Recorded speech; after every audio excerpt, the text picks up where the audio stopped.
Hello guys, welcome to our channel. Guys, बहुत दिनों के बाद न्यू स्टोरी अपलोड कर रहा हूँ टू गाइस, सपोर्ट जरूर करिएगा स्टोरी को अगर ऐसी लगी हो तो। Let's start the story guys. चवन तड़प तड़प कर मौत। ये कहानी एक अनाथ लड़की की है जिसने अपनी पूरी जिंदगी मेहनत करके अपने बलबूते पर एक सफल कंपनी की स्थापना की। वो लड़की दिखने में एक सामान्य लड़की की तरह थी, लेकिन उसके नैन नक्श बहुत ही सुंदर थे। वो किसी मॉडल की तरह ही लगती थी। वो एक साफ दिल की, सबकी मदद करने वाली और अपने आसपास वालों की परवाह करने वाली थी। उसकी ये अच्छाई उसके मरने का कारण बन गई। उस लड़की ने अपने बॉयफ्रेंड पर भरोसा करके अपने सभी खातों के कोड उससे शेयर किया, जिसकी वजह से उसके बॉयफ्रेंड राज और उसकी बेस्ट फ्रेंड मैताली ने मिलकर उसकी जान ले ली और उसकी मेहनत से कमाई गई दौलत को अपने नाम करवा लिया। इतना बड़ा धोखा मिलने पर दीप्ति का दिल और विश्वास दोनों ही टूट जाता है, लेकिन शायद उस लड़की के अच्छे कर्मों की वजह से भगवान ने उसे अपनी जिंदगी जीने का और अपना बदला लेने का एक और मौका दिया है। तो क्या दीप्ति अपना बदला ले पाएंगी? जानने के लिए पते रहिए मेरी ये कहानी। इस कहानी के कुछ किरदारों के नाम मैं पहले ही बता देती हूँ। मुख्य भूमिका सिद्धांत रायजादा। रायजादा कंपनी जो वर्ल्ड की टॉप कंपनीज में से एक है, उसका मलिक है। ये बिजनेस फील्ड का बादशाह कहलाया जाता है। कोई भी कंपनी इसके सामने एक मिनट भी नहीं टिक सकती। Female lead Ahana Roy. पुनर्जन्म से पहले ये सुंदर लेकिन थोड़ी आम से दिखने वाली अनाथ लड़की थी, लेकिन पुनर्जन्म के बाद ये जिस लड़की के शरीर में जन्म लेती है वो सुंदरता में किसी परी से कम नहीं। ये रॉय फैमिली की लड़ली बिगैल बेटी है। हम कहानी शुरू करते हैं। एक 5 स्टार होटल के आलीशान कमरे में एक पतली दुबली लड़की जमीन पर किसी लाश की तरह पड़ी थी, जिसकी अगर आंखें न खुली होती और उसकी धीमी धीमी सांसें न चल रही होती तो कोई भी उस लड़की को मरा हुआ ही मान लेता। उस लड़की के ठीक सामने 26 साल का एक लड़का और 25 साल की एक लड़की दोनों बाहों में बाहें डालकर सामने पड़ी लड़की को अपनी घाइन भरी नजरों से देखे जा रहे थी। जो लड़की जमीन पर पड़ी हुई थी वो कोई और नहीं बल्कि अहाना ही थी। अहाना अपनी लाल आंखों में अंगारे लिए उन दोनों को घूरे जा रही थी, जैसे अगर उसके बस में होता तो वो अपनी आंखों से ही उन दोनों को मौत के घाट उतार देती। अहाना के गुस्से की वजह से उस समय उसके बेजान शरीर में भी हल्की कंपन हो रही थी। वो अपनी बची कूची ताकत को जुटाकर बहुत ही धीमी आवाज में ही बोल पाती है। क्यों? उसको यूं बेसहारा होकर तड़पता देखकर वो दोनों कपल शैतानों की तरह हंसने लगते हैं। हाँ हाँ हाँ हाँ, राज कहता है तुम एक इतनी सफल बिजनेस वुमन होने के बावजूद इतना भी नहीं समझ पाए कि बिजनेस और लाइफ में कभी किसी पर भी आंख बंद करके भी विश्वास नहीं करना चाहिए, वरना हा हा हा हा। तभी मैताली बोलती है, ये तो बचपन से ही इमोशनल फूल रही है। मैं तो हमेशा इसकी सक्सेस और इसकी किस्मत से हमेशा जलती थी और हमेशा एक ही मौके के तलाश में ही रहती थी कि कब मैं इसका सब कुछ इससे छीन कर अपने नाम कर लूं। और ये बेवकूफ अपनी अंधी अच्छाई के वजह से कभी मेरा असली चेहरा नहीं देख पाए। वैसे अहाना बेबी, तुम्हें इतना भी बुरा फील करने की कोई जरूरत नहीं। तुम तो हर साल अपनी कंपनी के प्रॉफिट का 40% अनाथों को दान कर देती थी, तो ये समझ लो कि ये कंपनी तुमने हमें दान कर दी है। तुम बिल्कुल भी चिंता मत करो, तुम्हारे स्वर्ग को जाने के बाद लोग तुम्हें हमेशा दानवीर के नाम से ही याद करेंगे। पर बेचारों को ये नहीं पता होगा कि अब तुम्हारा सारा पैसा तुमने हमें दे दिया है। उन बेचारों का तो दिल ही टूट जाएगा। उन लोगों की हर एक बात पर अहाना को ऐसा लग रहा था कि किसी ने उसके दिल पर हजारों खंजर एक साथ मार दिए हो। उसे अपनी चिंता नहीं थी, उसे तो उन लाखों बच्चों की चिंता थी जिनकी पढ़ाई और आगे का खर्चा सबकी जिम्मेदारी अहाना के ऊपर थी। वो अपनी जिम्मेदारियों को अधूरा छोड़कर नहीं जाना चाहती थी, लेकिन किस्मत पर किसका जोर चलता है। वो अपने मुंह से खून निकालते हुए कहती है, ओह ओह मैं तुम लोगों को नहीं छोड़ूंगी। उद्धरण चिन्ह। अहाना को पहली बार इतना बेबस और लाचार देखकर मैताली के दिल को जैसे ठंडक मिल रही हो। उसने कभी भी दीप्ति को इतना कमजोर होते हुए नहीं देख था। मैताली अहाना से आगे कहती है, तुम चाहे जितनी भी इंटेलिजेंट या टैलेंटेड क्यों ना हो, लेकिन सुंदरता और हॉटनेस में तो तुम मुझसे कम ही हो। तो भला तुमने ये कैसे सोचा कि राज जैसा इंसान तुम जैसी एवरेज लुकिंग इमोशनल फूल लड़की को मेरे होते हुए चुनेगा? वो तो इतने दिन से केवल हम दोनों तुम्हारी कंपनी को और सक्सेसफुल होते देखना चाहते थे, ताकि जितना हो सके हम तुम्हारा उतना फायदा उठा पाए। मेहनत तुम करो और तुम्हारी कमाई पर हम पूरी लाइफ ऐश करेंगे। बोलकर मैताली राज की तरफ पलटती है और अपने होठों से राज के होठों को चूमने लगती है। अहाना मैताली की बातों को सुनकर और अपने सामने चल रहा ये घिनौना नजारा देखकर गुस्से से अपनी आंखों को बंद कर लेती है। अब वो अपनी बची हुई चंद सांसों को उन धोखेबाज कमीनों का मुंह एक सेकंड के लिए भी नहीं देख सकती थी। वो बस अपने दिल से यही कह रही थी, मैं तुम दोनों को चैन से जीने नहीं दूंगी। धीरे धीरे उसकी बची हुई सांस भी थम जाती है। धीमे जहर का असर अब पूरी तरह से हो चुका था। अहाना के होठ नीले पड़ चुके थे। उसकी बॉडी बेजान लाश बनकर वहीं पड़ी हुई थी। जब मैताली की नजर मरी हुई अहाना पर जाती है तो वो अपनी लात अहाना के शरीर पर मारते हुए कहती है, ये इतनी जल्दी कैसे मर गई? मुझे अभी अपनी और भी भड़ास निकालनी थी। इसके ऊपर मेरा इतने सालों का गुस्सा अभी तक खत्म नहीं हुआ है। हो राज मैताली को पकड़ते हुए कहता है, बेबी लेट इट बी, ये लड़की तो तुम्हारा ज्यादा टाइम भी डिजर्व नहीं करती। अब चलो यहाँ से, हमें अपना प्लान आगे भी बढ़ाना है।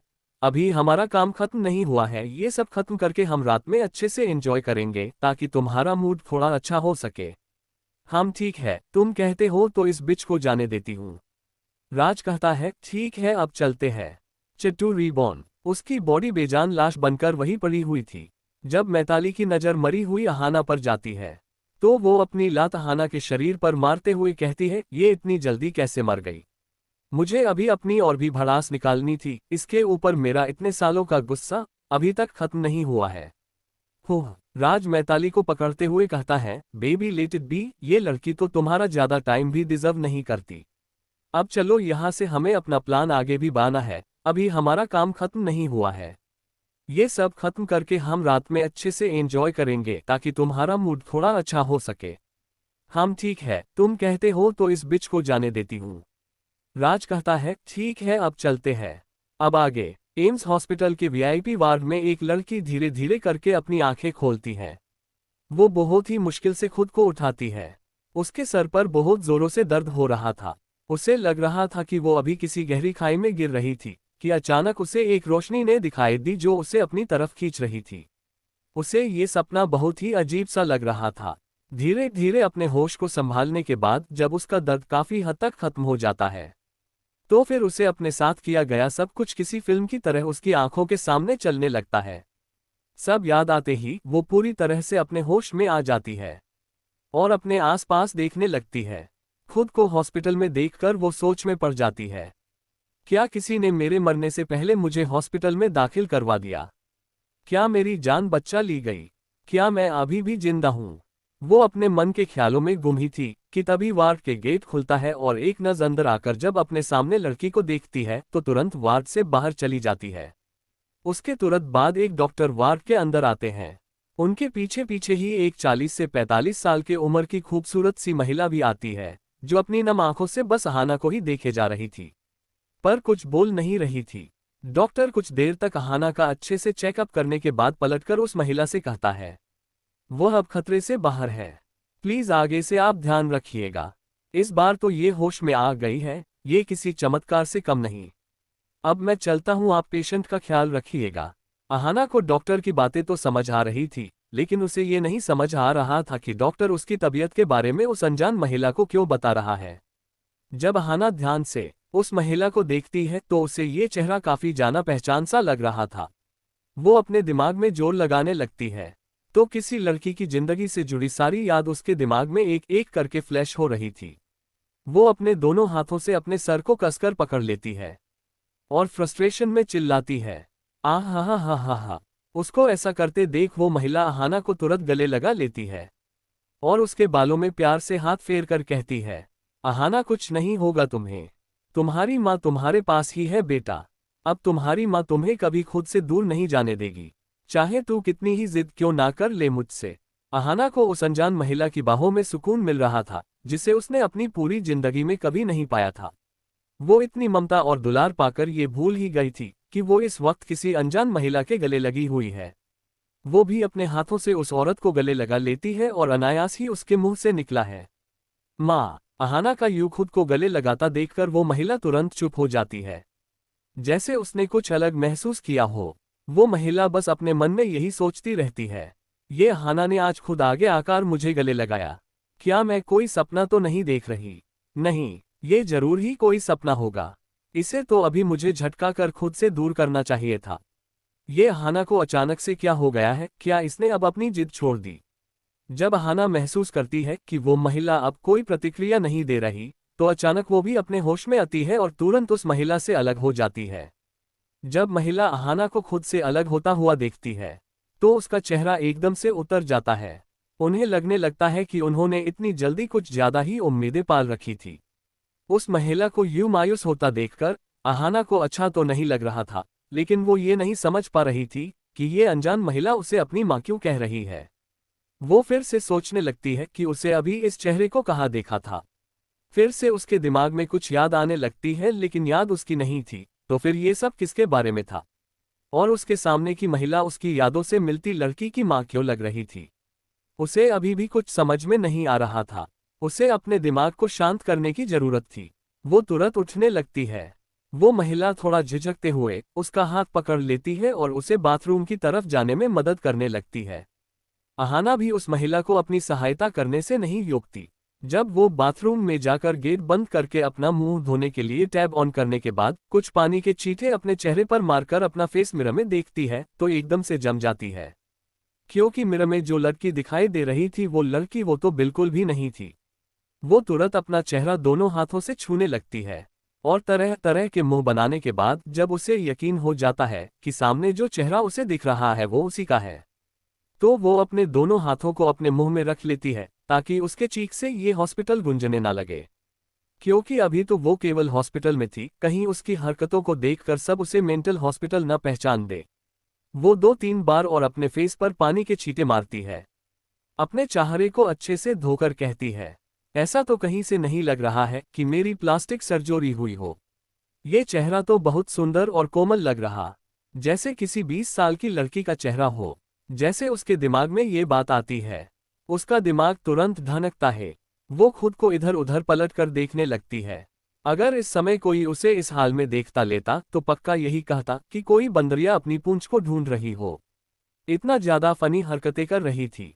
अपनी ये सारी उल्टी सीधी हरकतें करने के बाद जब वो थोड़ा शांत होती है तो वापस से मिरर की तरफ देखने लगती है। जब उसे ये चेहरा भी जाना पहचान सा लगता है तो अचानक यादों की एक कड़ी एक के बाद एक उसके दिमाग में किसी फिल्म की तरह चलने लगती है। अब हाना अपनी पास की चीजों और लोगों को खुद से जोड़ पा रही थी।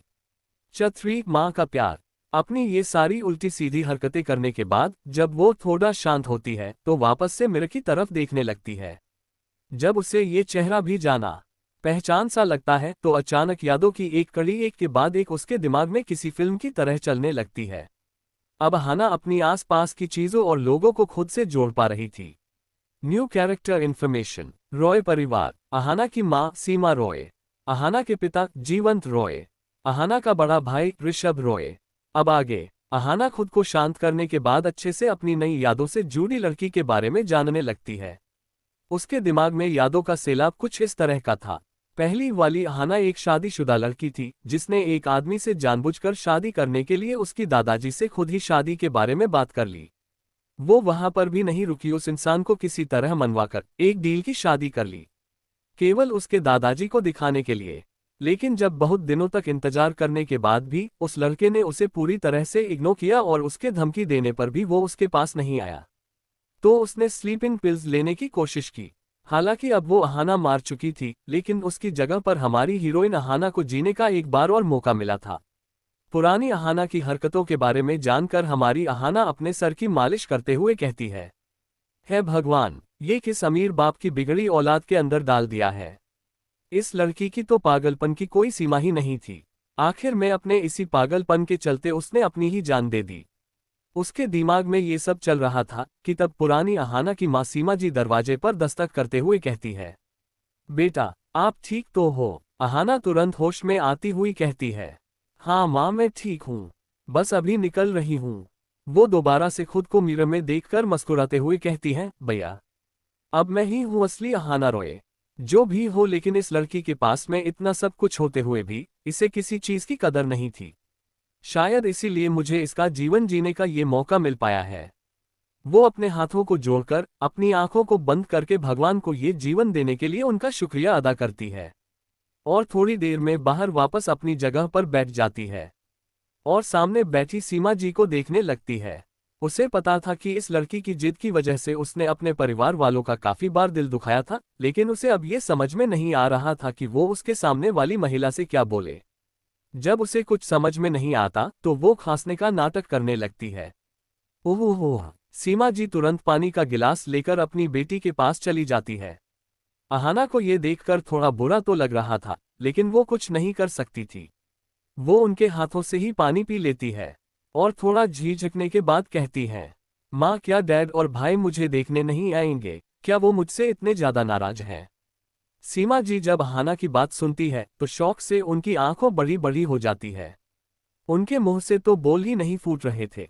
सीमा जी को शांत देखकर अहाना तुरंत अपनी माँ के हाथों को थाम लेती है और उनसे कहती है, माँ मैंने इस बारे में अच्छे से सोचा है, अब मैं कभी भी जिद नहीं करूंगी। मैंने अपनी गलतियों का सबक सीख लिया है। क्या आप भी मुझे माफ नहीं करेंगे? प्लीज माँ, आई एम सॉरी, प्लीज मुझे माफ कर दो। अहाना की बातों को सुन सीमा जी की आंखों नाम हो जाती है। वो अपने आप को संभालते हुए अपनी बेटी को कसकर अपने सीने से लगा लेती है और फाफक कर रोने लगती है। हालांकि अहाना की ये असली माँ नहीं थी, लेकिन सीमा जी को रोता सुनकर उसे भी रोना आ जाता है और वो भी उनके साथ रोने लगती है, जैसे दोनों सच में माँ बेटी हो।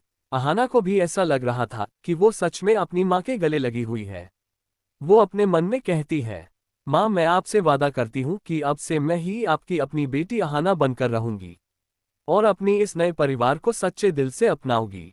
अपने पिछले जीवन में तो मुझे कभी परिवार का सुख नहीं मिला है, लेकिन भगवान द्वारा दिए गए इस सुनहरे मौके को अच्छे से जरूर जियोगी।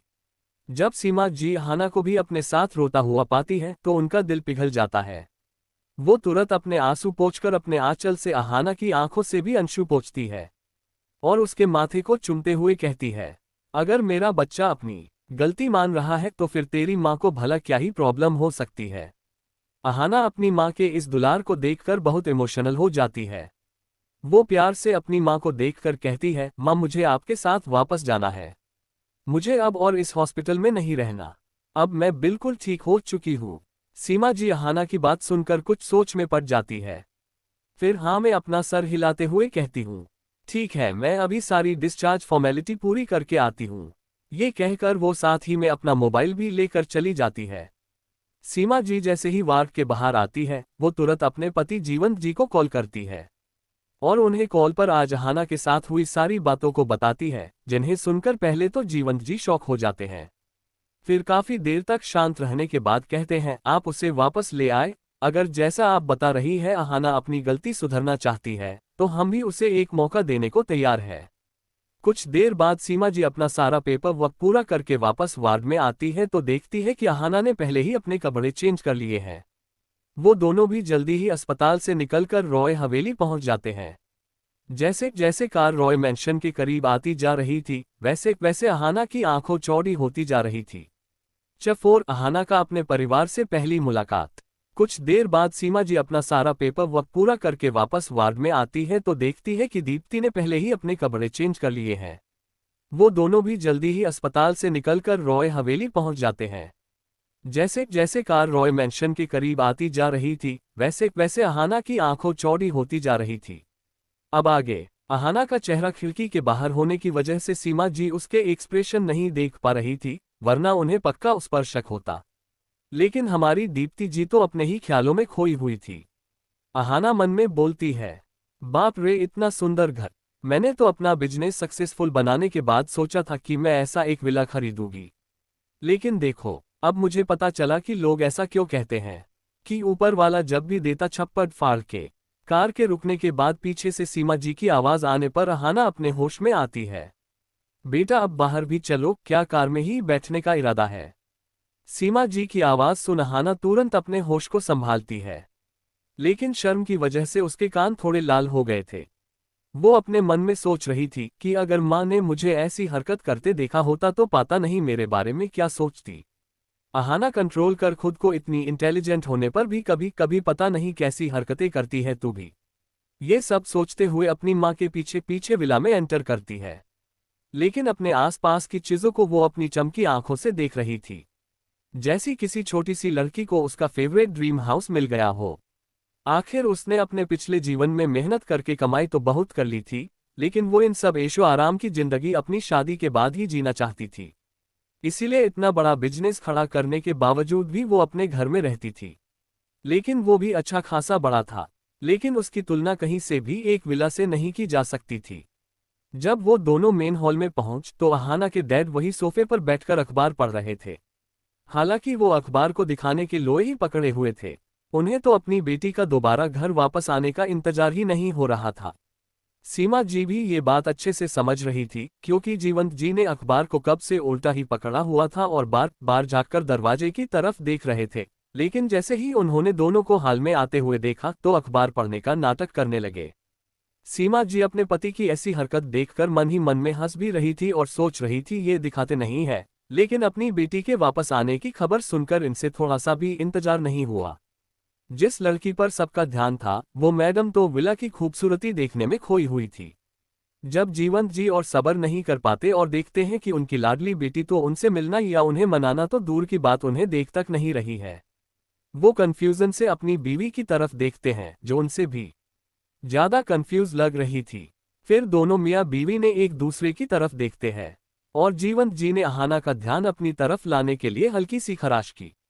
अहमम, उस आवाज से अहाना अपने ड्रीम हाउस की दुनिया से तुरंत वापस आ गई और जीवंत जी की तरफ देखती है।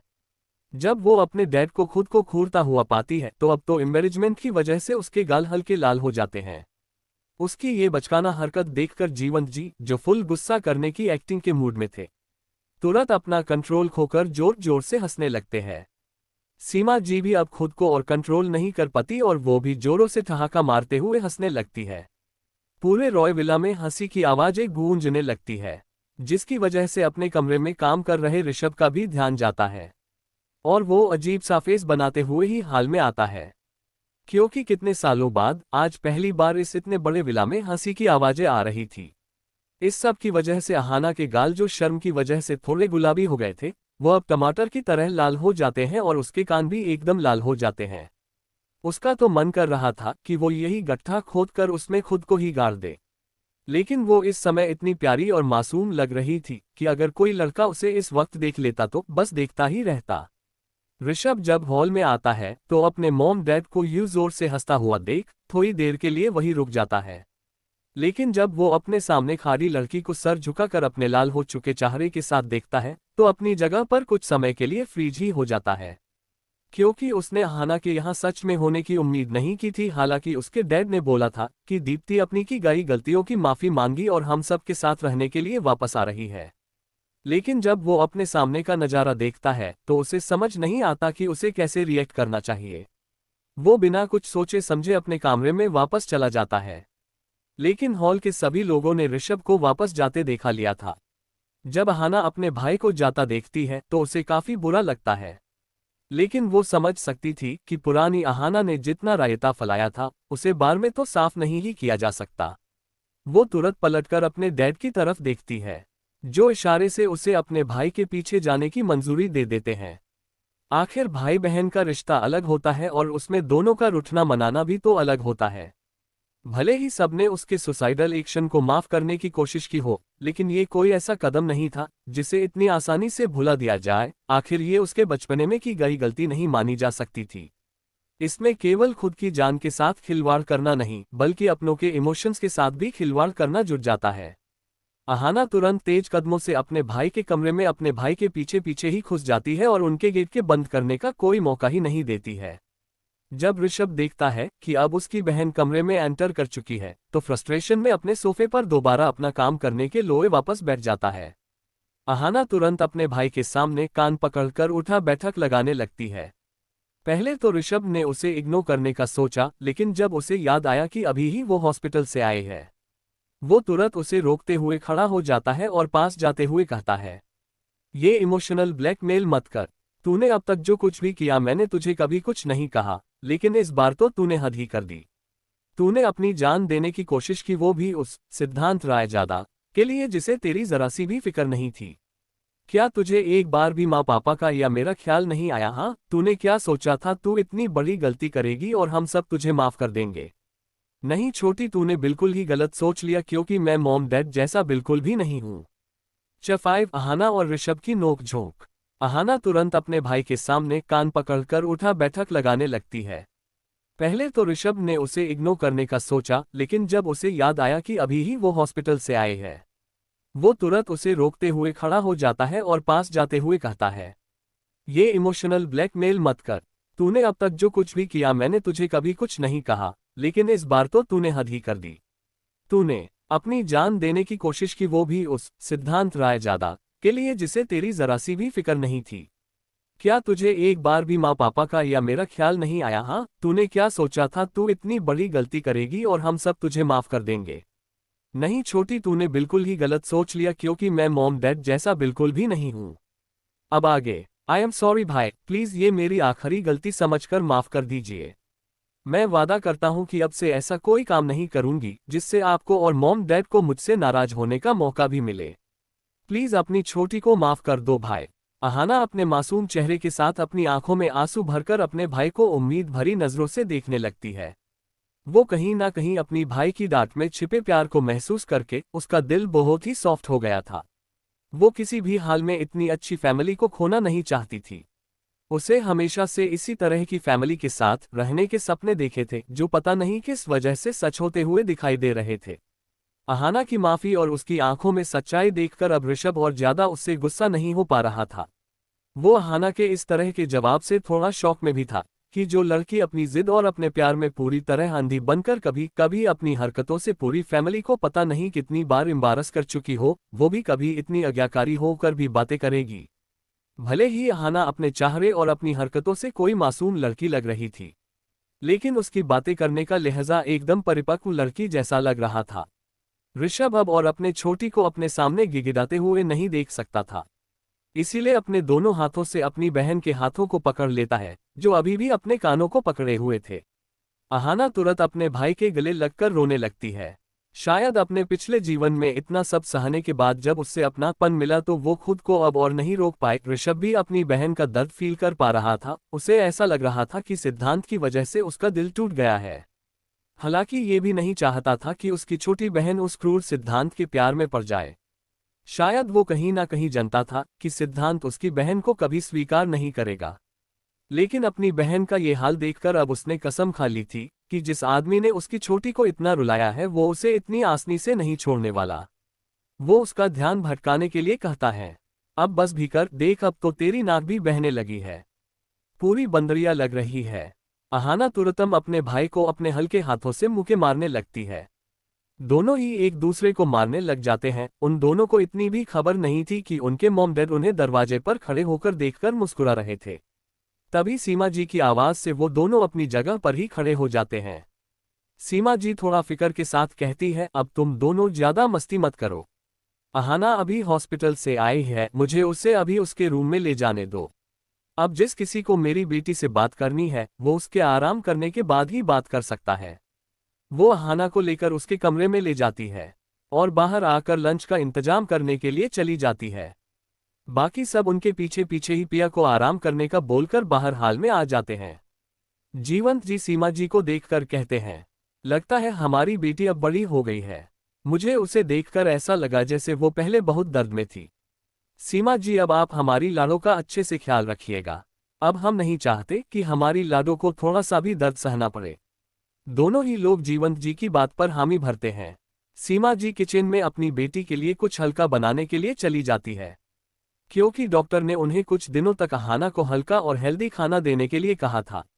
ऋषभ और जीवंत जी दोनों ऑफिस के कुछ काम करने के लिए स्टडी रूम में चले जाते हैं। अहाना बिस्तर पर लेटे हुए पूरे रूम को ध्यान से देखने लगती है। पूरा रूम पिंक कलर की थीम से सजा हुआ था, जैसे किसी प्रिंसेस का रूम हो। अहाना को पिंक कलर बिल्कुल नहीं पसंद था।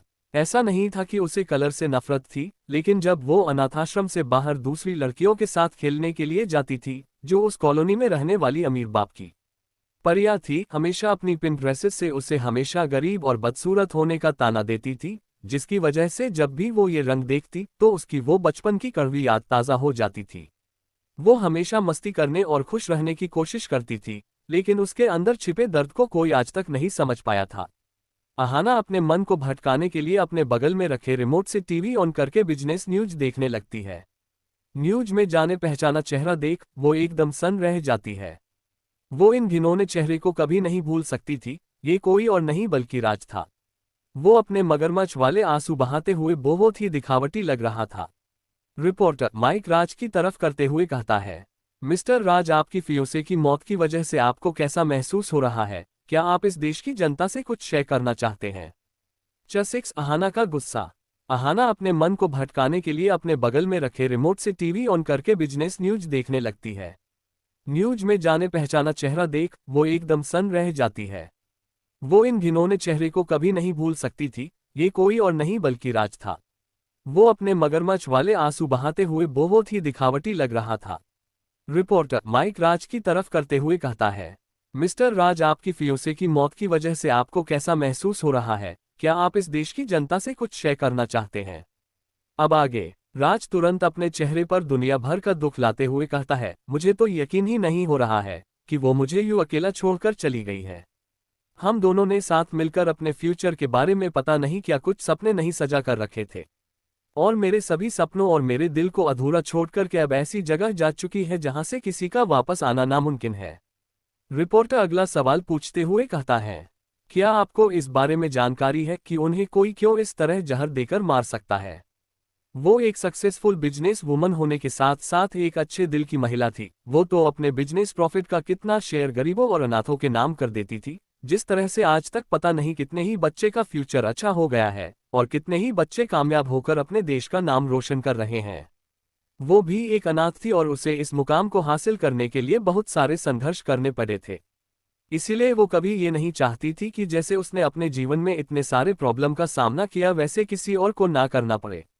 मैं इस वजह से उसकी कंपनी के शेयर बेचकर मिले पैसे को अनाथ बच्चों के भविष्य के लिए दान कर दूंगा, क्योंकि अगर इस कंपनी को संभालने वाला ही कोई नहीं होगा तो ये कंपनी भी अपने असली मालिक के बिना बर्बाद ना हो जाए। उसकी इतनी बढ़िया स्पीच सुनकर आसपास के सभी लोग तालियां बजाने लगते हैं और रिपोर्टर भी खुशी से अपना सर हिलाता है। राज को अपनी कंपनी के शेयर बेचने के बारे में बातें करता सुनकर अहाना के दोनों हाथों की मुट्ठियां कस जाती है और उसके उंगलियों के पो सफेद पड़ जाते हैं। अपने गुस्से को दबाने के लिए वो अपने दांतों को भींचे हुए अपनी ताकत लगाकर बस राज को अपनी जलती निगाहों से घूरे जा रही थी। ऐसा लग रहा था कि अगर राज उसके सामने होता तो वो अब तक उसका मर्डर कर चुकी होती है।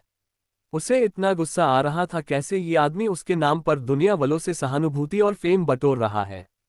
अब तक तो कोई ये भी नहीं जानता था कि राज नाम का कोई आदमी इस दुनिया में मौजूद भी करता है।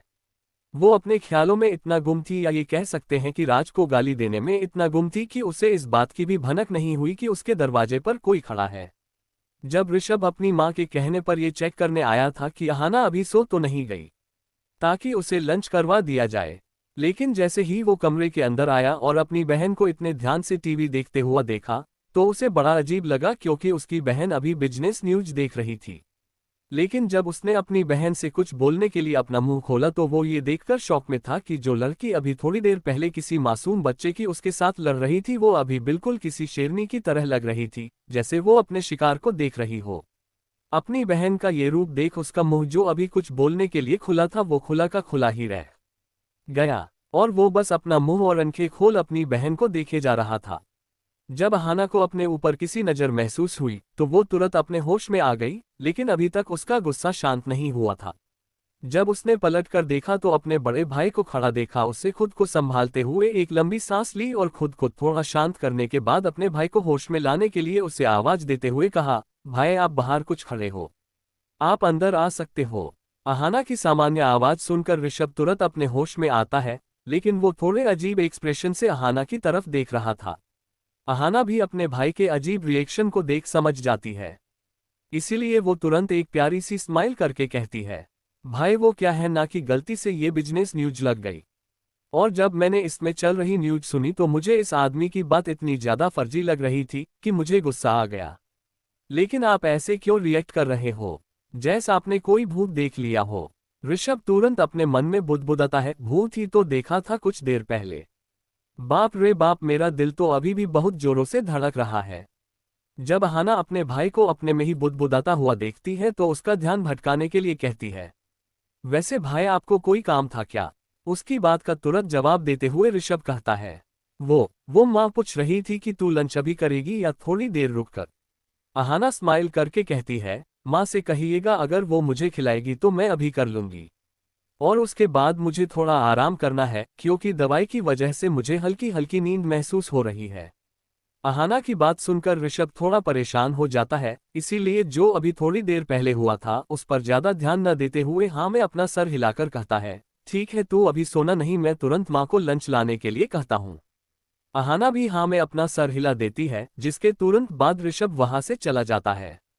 ऋषभ के वहां से जाने के बाद अहाना एक गहरी राहत की सांस लेती है। इस बार तो किसी तरह उसने अपने भाई का ध्यान भटका दिया था, लेकिन भविष्य में उसे अपनी भावनाओं को नियंत्रित करना सीखना पड़ेगा, वरना उसकी फैमिली उसे जरूर पागल समझेगी।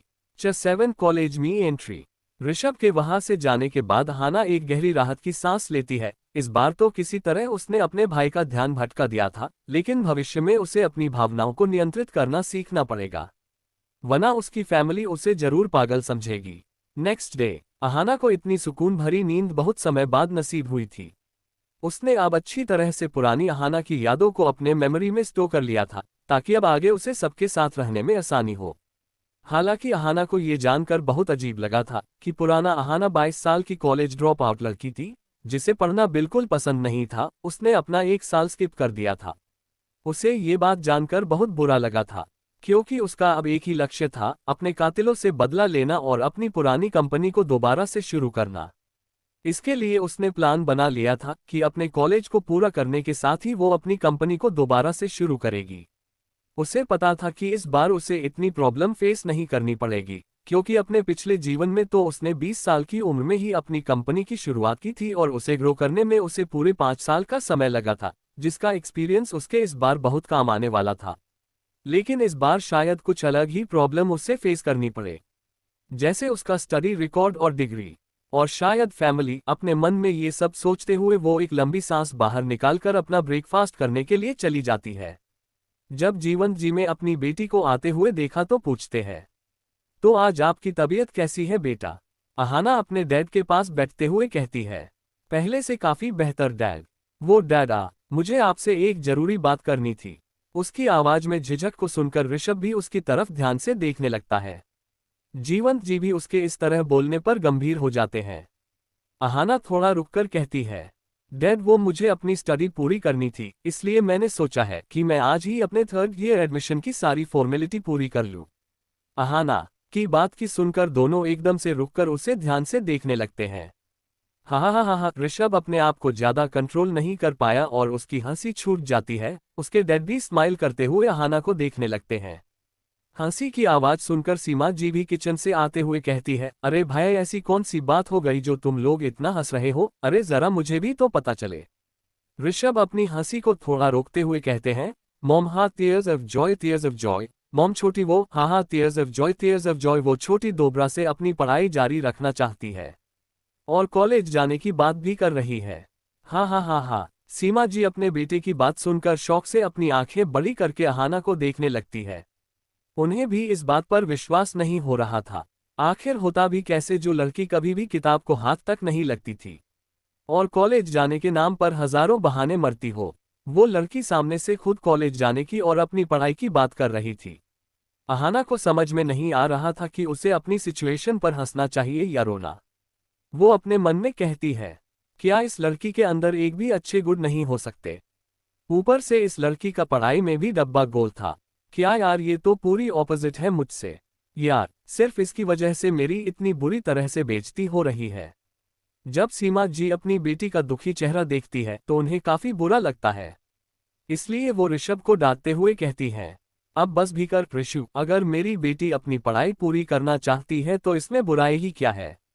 आखिर मेरी बच्ची कुछ ट्राई करना चाहता है तो तुम्हें उसकी सराहना करनी चाहिए, न कि उस पर इस तरह हंसना चाहिए। जीवंत जी भी सीमा जी की बात पर हामी भरते हुए कहते हैं, और नहीं तो क्या, अब अगर अही बेटा अपने फ्यूचर के बारे में कुछ सोच रही है तो तुझे उसकी मदद करनी चाहिए। ऋषु तू भी अही के साथ जाएगा ताकि उसने जो 1 साल का स्किप किया था उसकी वजह से उसे कोई प्रॉब्लम ना हो।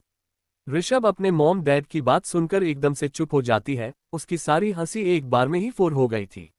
वो नाराजगी से अपनी मॉम को देखकर कहता है, बट मॉम आप तो जानती है इसने अपने कॉलेज में कितने कांड करके रखे हैं और आप चाहते हैं मैं इसके साथ जाऊं। ये लड़की तो अपनी हरकतों से अपने पूरे कॉलेज में फेमस है। अगर मैं इसके साथ गया तो पता नहीं सब मेरा क्या हाल करेंगे, और वैसे भी मेरी आज एक बहुत जरूरी मीटिंग है। इस बार जीवंत जी थोड़ा नाराजगी से कहते हैं, ऋषभ मीटिंग शाम को है और अब मैंने कहा कि तुम उसके साथ जाओगे तो मतलब जाओगे एंड दैट्स फिनाले। अब मुझे और कोई बहस नहीं चाहिए। रियाब अपनी बहन को घूर के देखता है जो उससे स्माइल करके चिढ़ा रही थी और फाइनली कहता है, ओक फाइन, लेकिन मैं ज्यादा देर तक नहीं रुकने वाला, बोलकर डाइनिंग टेबल पर अपना मुंह फुलाकर ब्रेकफास्ट करने लगता है। दिल्ली यूनिवर्सिटी इंडिया के टॉप बिजनेस मैनेजमेंट कॉलेज में से एक, जिसमें हर घर का अमीर बच्चा पढ़ता है, लेकिन मिडिल क्लास और गरीब परिवार बच्चों का एडमिशन केवल उनके ग्रेड्स और स्कॉलरशिप की वजह से होता है। ऐसा मान लीजिए कि यहाँ नेपोटिज्म कूट कूट कर भरा है, बिल्कुल स्टूडेंट ऑफ द ईयर के कॉलेज के जैसा। Chat untitled chapter. जब ऋषभ और अहाना कॉलेज में प्रवेश करते हैं तो वहां की ज्यादातर भीड़ उन्हीं को मुड़कर देख रही थी। ऐसा नहीं था कि सबने अहाना को पहचान लिया था, बल्कि उसको न पहचानने की वजह से जो उसका लुक था वो अपने फंकी लुक से एकदम अलग, एक प्यारा था। वो पहले से ही इतनी खूबसूरत लगती थी कि कोई उसे एक बार देख ले तो कभी ना भूल पाए। लेकिन उसके फंकी और अलग तरीके के कपड़े पहनने से कोई भी उसका असली आकर्षण देख ही नहीं पाता था, क्योंकि वो हमेशा अपने काले कपड़ों के उलट आज उसके साथ गुलाबी रंग का स्लीवलेस टॉप और उसमें सफेद रंग की हाफ जैकेट और स्कर्ट पहनी हुई थी। वो बहुत प्यारी लग रही थी। उसका भाई ऋषभ भी उसे अच्छे से तैयार देखकर शौक में था। वो तो अपनी बहन को लगभग पहचान ही नहीं पा रहा था। उसे सबको इस तरह अपनी बहन को घूरता देखकर अब उसकी फिक्र होने लगी थी। वो अपने मन ही मन सोचा है, इस लड़की को क्या जरूरत थी नॉर्मल लड़कियों की तरह तैयार होने की। क्या इसे पता नहीं है कि ये कितनी सुंदर लग रही है। अभी तो हम सिद्धांत से पीछा भी नहीं छूड़ा पाए हैं, कहीं कोई और लड़का इस बेवकूफ लड़की को अपने प्यार के जाल में ना फंसा ले। उफ, नहीं, मैं ऐसा नहीं होने दे सकता। मैं इस कॉलेज के प्रिंसिपल से बात करूंगा और रोज इसे कॉलेज से लेने और छोड़ने आया करूंगा, ताकि कोई भी लड़का मेरी छुटकी के आसपास भी न भटके। अपने भाई के मन में चल रही बातों से अनजान अहाना अपने आसपास का नजारा देख बहुत एक्साइटेड हो रही थी। आखिर उसने कभी तक अपनी कॉलेज लाइफ को एंजॉय नहीं किया था। ऐसा नहीं था कि उसके इतने बड़े कॉलेज में पढ़ाई नहीं की थी, बल्कि एक स्कॉलरशिप स्टूडेंट होने की वजह से उसे पूरा फोकस अपनी बिजनेस और पाए में डाल दिया था, जिसकी वजह से उसने कभी अपनी लाइफ को ढंग से जिया ही नहीं। उन दोनों को देखकर भीड़ आपस में ही बात कर रही थी। क्या ये कोई नया एडमिशन है? ओ माय गॉड, ये कितनी खूबसूरत है। क्या इसे कोई आर्ट कॉलेज में नहीं होना चाहिए था? क्या बगल में चल रहा ये लड़का इसका बॉयफ्रेंड है यार, अगर इसने अपने कॉलेज में एडमिशन ले लिया तो ये हमारे कॉलेज की दीवा सोनिया को तो पीछे ही छोड़ देगी। ये तो उससे लाख गुना सुंदर लगती है। अहाना तो अपने न्यू कॉलेज को देखने में इतनी बिजी थी कि अपने आसपास क्या बातें चल रही है उसे कोई फर्क ही नहीं पड़ रहा था। लेकिन ऋषभ की सबकी बातों को सुनकर अजीब सा लग रहा था। उसे तो अब अपनी बहन की सुंदरता से थोड़ी जलन भी हो रही थी कि केवल कपड़े बदलने से उसका पूरा लुक ही बदल गया था। ऋषभ अपने मॉम डैड के सामने नखरे तो बहुत कर रहा था, लेकिन एडमिशन की सारी फॉर्मेलिटी उसने अकेले ही पूरी कर दी। अहाना भी एक भाई होने का पूरा फायदा उठा रही थी। अपनी बहन को क्लास में जाने का बोलकर वो अपने ऑफिस के लिए निकल गया, क्योंकि उसे कुछ देर पहले अपने असिस्टेंट का कॉल आया था। अपने भाई के जाने के बाद वो अपनी क्लास की तरफ जाने लगी। उससे कहा गया था कि वो आज से ही अपनी क्लासेस लेना शुरू कर सकती है अगर वो चाहे तो। तभी क्लास में जाते वक्त वो किसी से टकरा जाती है। वो अपनी गलती की माफी मांगते हुए कहती है, आई एम सॉरी, मैंने ध्यान नहीं दिया था। लेकिन जब उसके सामने वाली लड़की फ्रस्ट्रेशन में अहाना को भला बुरा बोलने के लिए अपना मुंह खोलती है तो वो लड़की को देखकर हैरान हो जाती है। लड़की अपने होश में आने के बाद तुरंत अहाना का हाथ पकड़कर बहुत हो चिपकू अंदाज में कहती है, हे अहाना बेबी, तुम आज कॉलेज वापस आ गई। मुझे तो लगा था कि तुम्हें कॉलेज बिल्कुल पसंद नहीं है। और अपनी जलन छिपाते हुए कहती है, और आज तुमने ये अपना क्या हाल बना रखा है। पहले तो अहाना ये देखकर शौक थी उसे कोई पहचान भी सकता है, लेकिन तभी उसे याद आता है कि ये तो पुरानी अहाना की बेस्ट फ्रेंड थी, और इसी की वजह से ही पुरानी अहाना ने आज तक इतने कांड किए थे, और इस लड़की की वजह से उसने सिद्धांत को ब्लैकमेल करने के लिए सुसाइड करने की कोशिश की थी। जैसे ही उसे ये याद आता है उसका चेहरा तुरंत कठोर हो जाता है, और वो अपने प्लेन इमोशंस के साथ अपने सामने खड़ी लड़की की एक्टिंग देख रही थी और यही सोच रही थी कि इस लड़की को एक्ट्रेस होना चाहिए था, ये बिजनेस की पढ़ाई क्यों कर रही है।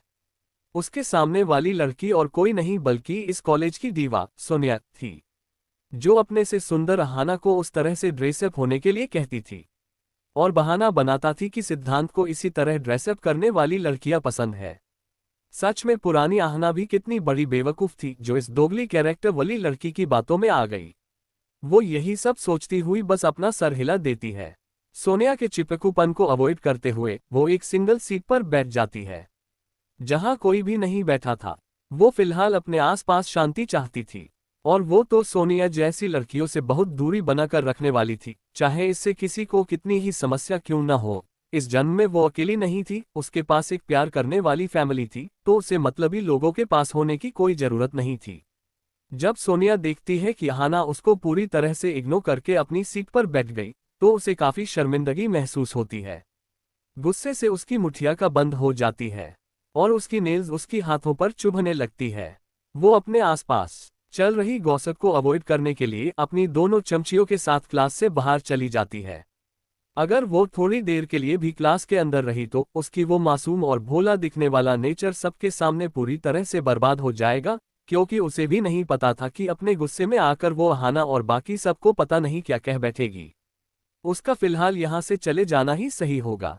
उसे सबकी इतनी फिक्र नहीं थी, लेकिन वो अहाना की फैमिली को बहुत अच्छे से जानती थी। अगर उन लोगों को भनक भी लग गई कि अहाना ने आज तक जो भी कांड किए वो उसकी बातों में आकर किए थे, तो उसकी खैर नहीं थी। इसलिए अपने गुस्से को दबाए हुए वो अपने पैर पटक कर क्लास से बाहर चली जाती है। Chennai new friend. जब सोनिया देखती है कि अहाना उसको पूरी तरह से इग्नोर करके अपनी सीट पर बैठ गई, तो उसे काफी शर्मिंदगी महसूस होती है। गुस्से से उसकी मुठिया का बंद हो जाती है और उसकी नेल्स उसकी हाथों पर चुभने लगती है। वो अपने आसपास चल रही गॉसिप को अवॉइड करने के लिए अपनी दोनों चमचियों के साथ क्लास से बाहर चली जाती है। अगर वो थोड़ी देर के लिए भी क्लास के अंदर रही तो उसकी वो मासूम और भोला दिखने वाला इमेज सबके सामने पूरी तरह से बर्बाद हो जाएगी, क्योंकि उसे भी नहीं पता था कि अपने गुस्से में आकर वो अहाना और बाकी सबको पता नहीं क्या कह बैठेगी। उसका फिलहाल यहाँ से चले जाना ही सही होगा। उसे सबकी इतनी फिक्र नहीं थी, लेकिन वो अहाना की फैमिली को बहुत अच्छे से जानती थी। अगर उन लोगों को भनक भी लग गई कि अहाना ने आज तक जो भी कांड किए वो उसकी बातों में आकर किए थे, तो उसकी खैर नहीं थी। इसलिए अपने गुस्से को दबाए हुए वो अपने पैर पटक कर क्लास से बाहर चली जाती है। सोनिया के वहां से जाने के बाद अहाना के पीछे बैठी लड़की ने अहाना को बुलाते हुए कहा, हे, क्या तुम कोई ट्रांसफर स्टूडेंट हो? वैसे जो भी हो, तुमने तो आज कमाल ही कर दिया। उस सोनिया और उसकी चमचियों को क्या इग्नोर किया है। लेकिन क्या सोनिया तुम्हें जानती है? क्योंकि वो चुड़ैल किसी हाई स्टेटस वाले लोगों से ही इतना चिपकू तरीके से बात करती है।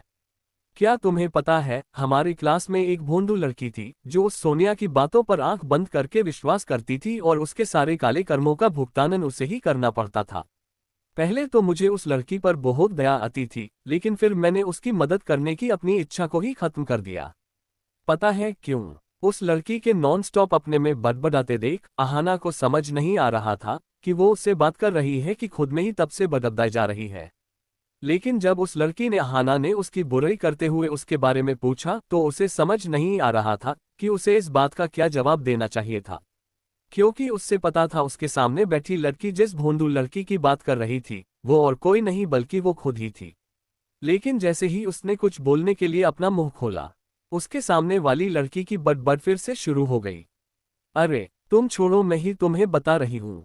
क्योंकि एक दिन एक अच्छी लड़की ने उस लड़की मदद करने की कोशिश की, लेकिन उस बेवकूफ लड़की ने उसकी बात मानने से मना कर दिया, बल्कि वो उसे इस कॉलेज से निकलवाने की धमकी भी दी।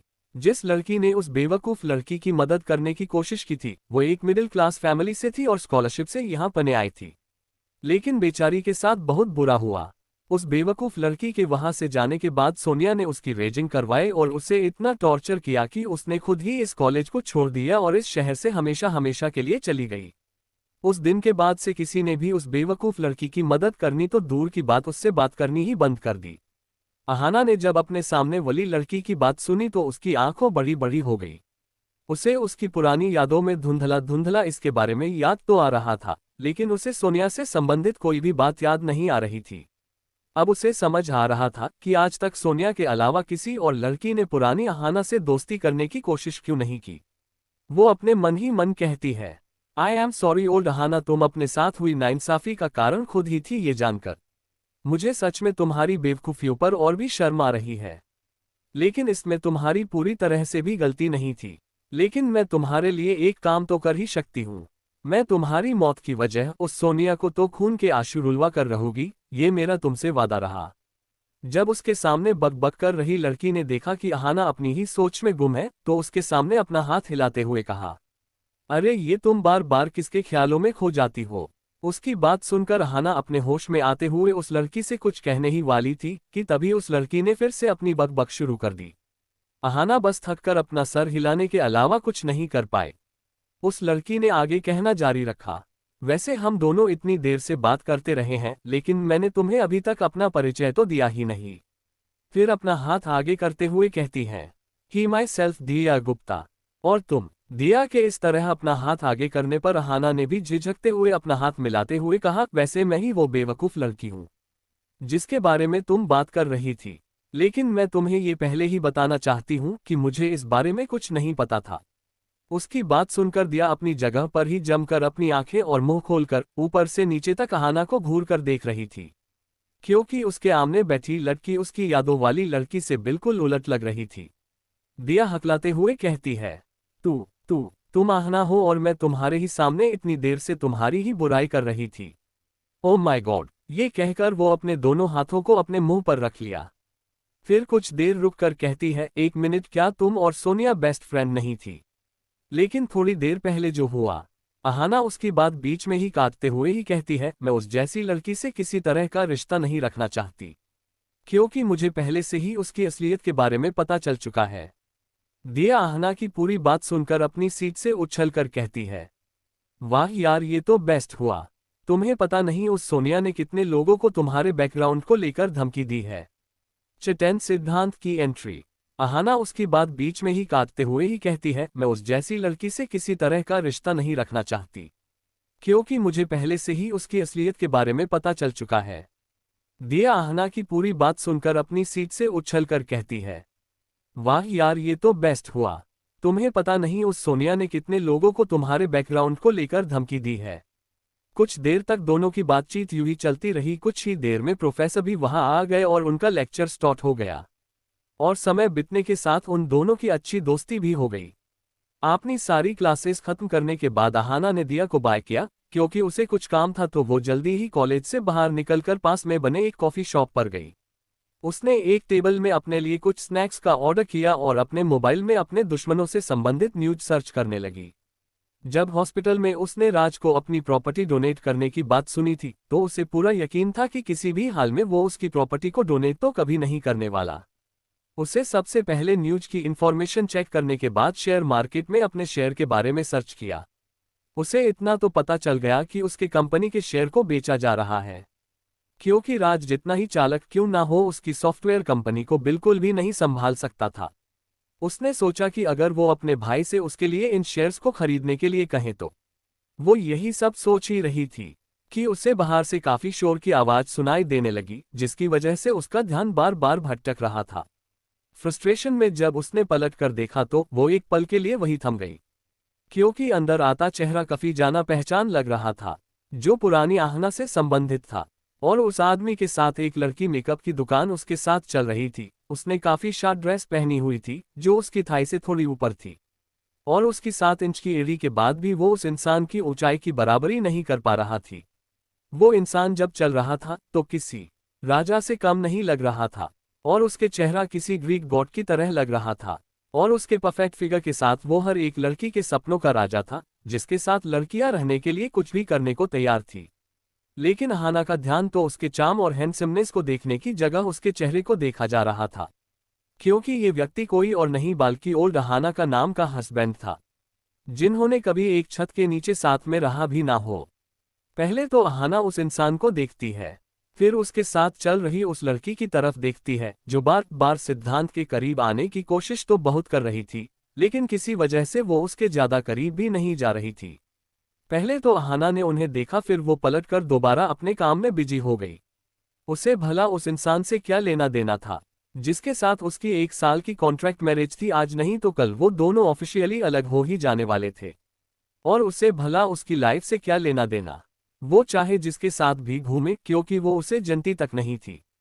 और जहां तक उसकी हैंडसम होने की बात थी, तो उसे ज्यादा फर्क नहीं पड़ता था, क्योंकि उसे इन सब चीजों में कभी दिलचस्पी ही नहीं थी। अगर ऐसा न होता तो वो औसत लुकिंग राज को कभी पसंद न करती। लेकिन वो इस बात से बिल्कुल अनजान थी कि वो इंसान जिसे वो नजरअंदाज कर रही थी, उसने पहले ही उसे नोटिस कर लिया था। और उसके इस बेपरवाह अंदाज को समझकर उसकी आंखों छोटी हो गई थी। लेकिन थोड़ी ही देर में उसका चेहरा पहले की तरह एक्सप्रेशन लेस हो गया, जैसे उसने थोड़ी देर पहले कोई रिएक्शन ही ना किया हो। सिद्धांत अहाना की सीट के ठीक सामने वाली सीट पर ही बैठ गया और उसके साथ ही वो लड़की भी बैठ गई। वो लड़की उसके किसी रिश्तेदार के दोस्त की बेटी थी। अगर उसके दादाजी ने उसे पूरे दिन उसके साथ बिजनेस सीखने के लिए उसके साथ ना भेजा होता, तो वो कब का उसे अपने पास से दूर भगा चुका होता।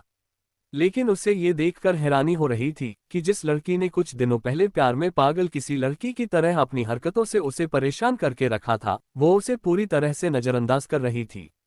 हालांकि वो यहाँ जानबूझकर आया था, क्योंकि उसके ब्लैकमेल करने पर भी जब वो उससे मिलने नहीं गया, तो उसे पता चला कि उसने सुसाइड करने की कोशिश की, तो उसे काफी दोषी महसूस हुआ था।